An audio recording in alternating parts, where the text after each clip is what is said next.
working? Okay. Palakpakan naman natin si Mentor Rian, please. May tindahan po ba?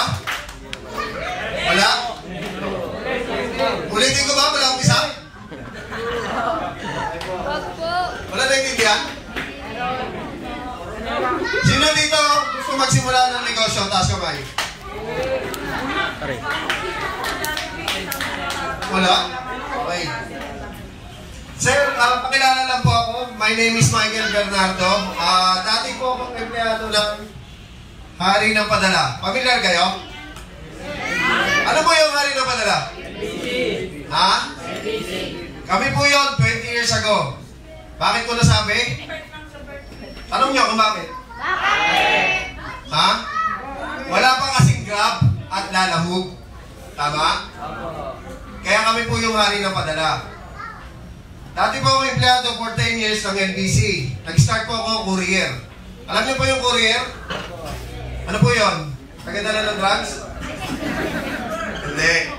Ako po yung nagdadala ng sulat o pera nag-aatid sa inyo sa bahay. Ang area ko po, nakasign po ako sa may Ortigas Center. Pamilyar sa Ortigas? Ano po meron sa Ortigas? Ha? Sir, masaya. Ano po meron sa Ortigas, sir? Meral ko. Tama? Nandun po lahat ng networking company sa Ortigas. Doon po ako nakasign. After a year po, na-promote po ako.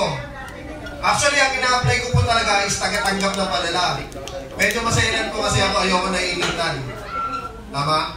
Ayoko rin na ulanan. Kaya lang, during that time, ang battery po kasi, ang kailangan po nung pag-apply ko is courier. Tama? So, walang choice. Bakit po? Kasi kailangan ko na po magtrabaho that time. Lumabas na kasi yung firstborn ko. Ilalabas pa lang. So, anong dapat gawin? Sa mga lalaki, anong gagawin? Ha? Siyempre, tayo yung magpo-provide ng pagkain sa pamilya natin. Tama? Ganun talaga yung mga lalaki. Tama? Kasi, tayo yung magpo-provide sa pamilya natin. That time, wala akong choice. Kahit walang 1 yung code ng lisensya ko, nagpalagay pa ako ng 1. Kasi kailangan ko na magtrabaho talaga kasi nag-extra po ako na mag-drive during that time. Siyempre, since driver, ikaw yung masusunod sa gusto mong ibayad sa'yo. Tama sa'yo, di ba? Tama? Kasi driver ka, ikaw yung masusunod. Kung ayaw mo i-drive siya, hindi wala, di ba? Kaya nag-drive ako noon. Yun yung ginagawa ko part-time. Kaya lang, siyempre, lalabas na nga yung anak ko, kaya kailangan ko ng regular na income. Tama? So, ito po yung nangyari. Okay na ba? Okay, para makarelate yung iba, lalong-lalo na yung mga nag-aaral, kasi kaya yun sa gusto nyo, magtatrabaho rin po tayo. Tama? Papakita ko na po yung future nyo. After a year po, na-promote ako na po yung cargo rate. Ibig sabihin, ako na po yung nagtatanggap ng padala. Hindi na ako naulanan, hindi na ako nainitan. Nandun na lang po sa office, aircon, tanggap na ng padala. Masarap po ba? Kaya lang, laging short. Tama? Siyempre, yung binabayad, minsan yung iba, hindi na nakakapag-abot. Minsan, nagmamadali. Short ka ngayon, abono ka. Tama? Pamilya po ba kayo sa pasok sa trabaho? Sino po nagtatrabaho rito? Taas kamay, please. Ilang oras po yung trabaho natin? 8 hours. Okay. Kung alas 8 nag-uumpisa, anong oras ka gigising? Sir? 6. 5 si ma'am. Siyempre 6. Diba? 5 pa. Gising na. 8 o'clock ang pasok. Pag uwi mo, ilang oras? Ha? Diba? The reason po, doon kasi iniikot yung buhay-buhay natin. Tama? 8 hours na trabaho, 1 hour break time, bali 9 hours yun, kaya mo ng 2 hours, 2 hours. Ilang hours na po? 13 hours. Ilang oras sa tulog? 8. Ilang oras na lang po yung total? 3 hours. 21 hours. Anong tira ilan? 3 hours. Kaya po yung iba nagmamadali na. Tama? Kasi papayabanin pa uli nila bukas yung boss nila. Tama. Tama? Uli ko na po yung kwento ko. Okay lang? Okay. So after po mag-calculate, na-promote po ulit ako. Ako na po yung supervisor. Tama? 3 years po supervisor ako. Kaya lang ayoko na po mag-team leader that time o manager. Kasi po, mas malaki po yung kita ko doon sa manager namin. Sa akin po yung sasakyan ng LBC. Mayroon din po akong night differential, siyempre. Tapos sa akin yung sasakyan. Kaya lang po, na-split po yung team namin sa Ortigas. Kasi po marami talagang business center doon, tama? So, nahati po yung team namin. Napunta po ako sa mall. Siya po dun sa outside mall na branch. Okay? Naging corporate ko po lahat ng mga networking company. Hypern, Percy, Uno, Global, Vitaplus. Kung familiar kayo doon, naimbitahan na kayo, congratulations. Kasi po ako nung naimbitahan, nung corporate pa lang, sabi po sa akin ng magandang babae, katulad ni ma'am, sabi niya sa akin, Sir, open-minded ka ba? Sino dito open-minded? Talaga? Yung magandang babae, ma'am tayo po ba? Sample lang. Yung mga lalaki dyan ha, kung open-minded kayo, ito yung mag-iimbita si ma'am. Tatanungin, Sir, open-minded ka ba? Ano sagot? Yes. Ha? Yes. Yes. Tapos sasabihin ni ma'am, pamayayin mo sila kain kayo. Kain po tayo. Kasama kayo. Ha? Yes. Sus, kung lalaki ka, babae na gaya sa'yo, kakain daw. Yes. Kasama hindi. Huwag kang plastic.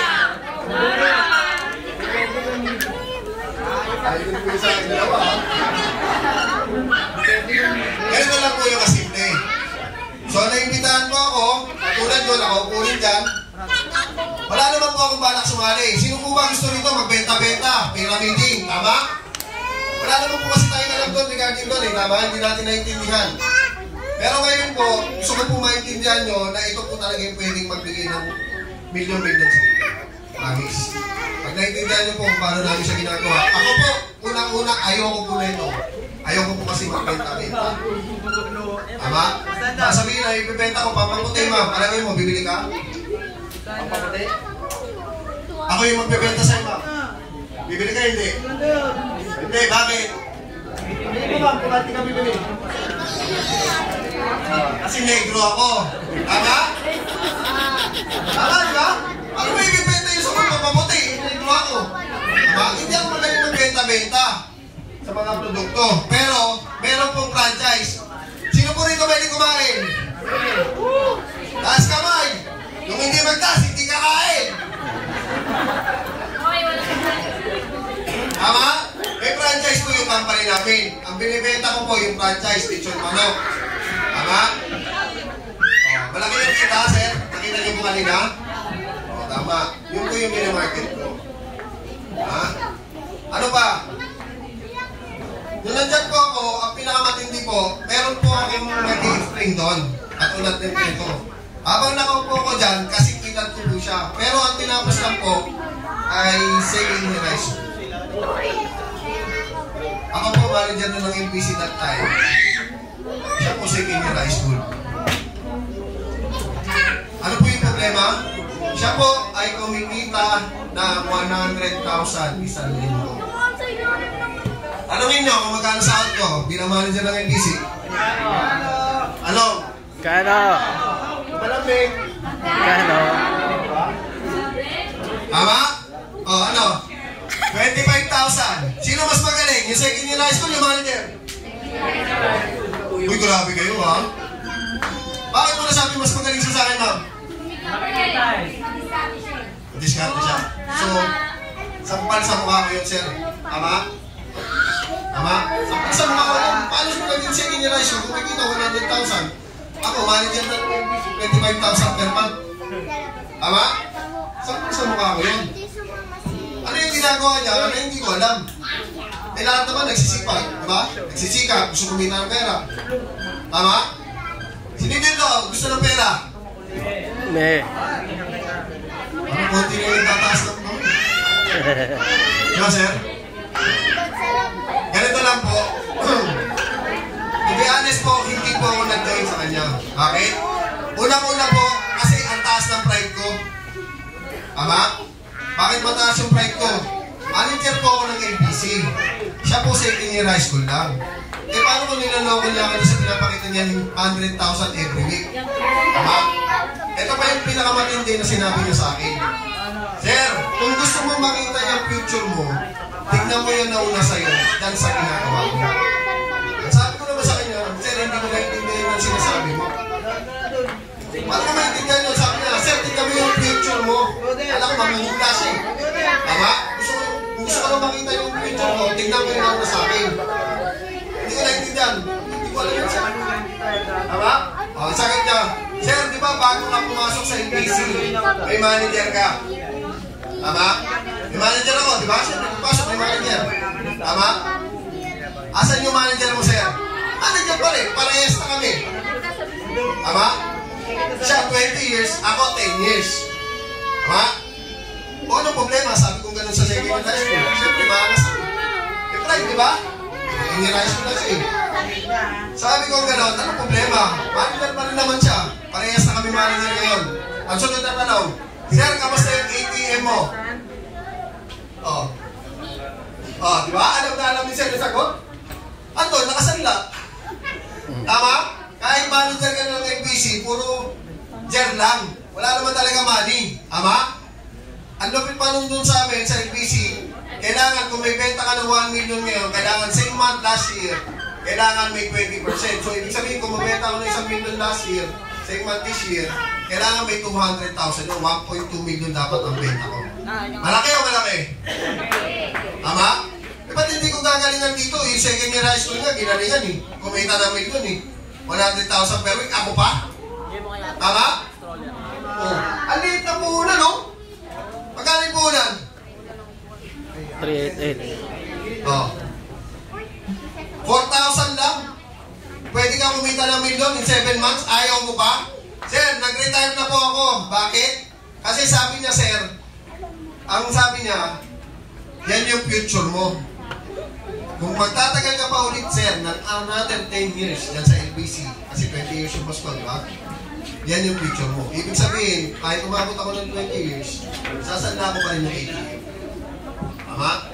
So, nag-retire na po ako ng 10 years. 2011 po nung nag-retire ako. Nag-early retirement ako. Binayaran po ako ng LBC, alam nyo kung magkano? 500,000. Pwede na? 10 years, 500,000. Ha? Hindi? Eh baka tayo mag-gawin itong negosyo mo? 2 years lang, bilyon lang kikitain. Tama? Bakit hindi mo gagawin? Ako gagawin ko to, bakit? 10 years nga ako sa NBC, sir, 500,000 lang eh. Oh, eto, magkano po unan? 4,000 lang. Pwede ka kumita ng milyon in 2 years. Tama o tama? Tama. Oh, itry mo lang. Kasi ako, sinubukan ko lang. Hindi mo kasi malalaman to hanggang di mo sinusubukan. Promise. Kahit ano pang gawin mo dyan, hindi mo malalaman to kung hindi mo talaga susubukan. Marami kasi dyan sa labas, lalong-lalo na po, yung kapatid ko. Call center po kasi yun eh. Ang sabi niya sa akin, kuya, ang tanda mo na. Sumali ka ba dyan sa pyramiding na yan? Alam nyo, magkano sinasabi niya sa call center? 50,000 po, 1 buwan. Kaya ma'am, hindi. Tama lang, 50 eh, no? Don't English me, sir. Tama? Pero pag wala po siyang pera, sir, sa akin siya umuha. Tama? Magkano lang yung pinuhunan ko dyan, sir? 4,000 lang, o iPhone 14, magkano to? Ay lang dito yan. Pwede na? Pwede na? Yes. iPhone 14 Pro Max. Pwede na? Pwede. Ay lang po yan dito sa 4,000 na puhunan. Yes! Tama? O, gawin nyo po yung negosyo, pagtulungan po natin. Ang maganda rito, sir, hindi nyo po ito tatrabahuin mag-isa. Kasama nyo po kami. Tama? Kami po yung magpapaliwanag. Kami po yung tutulong sa inyo. Nakita nyo po yung program namin? Sa loob ng isang buwan, mahagi po yung 4. Tama o tama? Ano na kasi, sir, huwag mo na pagdudahan. Ang dami na dyan sa labas, puro duda, wala naman nangyari. Ako nga, sir, nagduda rin eh. Hindi ako naniwala doon sa second year high school, kaya ganito pa eh. Ngayon pa lang ako nagkakataon ng networking eh. 47 years old na po ako. Gusto ko po, pagdating ko ng 50, matanggap na po ako ng milyon-milyon every month. Pwede po ba? Yes. Sir, marami po nauna. Marami po naka-sports card sa labas. Tama? Yung mga 10-year company, naka-sports card yun. Kung sasali po kayo sa ganitong industriya, Sumali po kayo doon sa nagsisimula pa lang. Wala pa pong kumikita ng milyon-milyon na gano'ng karami. At wala pa po ako papakita ng sports car. Pero may kotse po ako dyan sa baba. Ito lang po yung susi. Pwede na? Yes.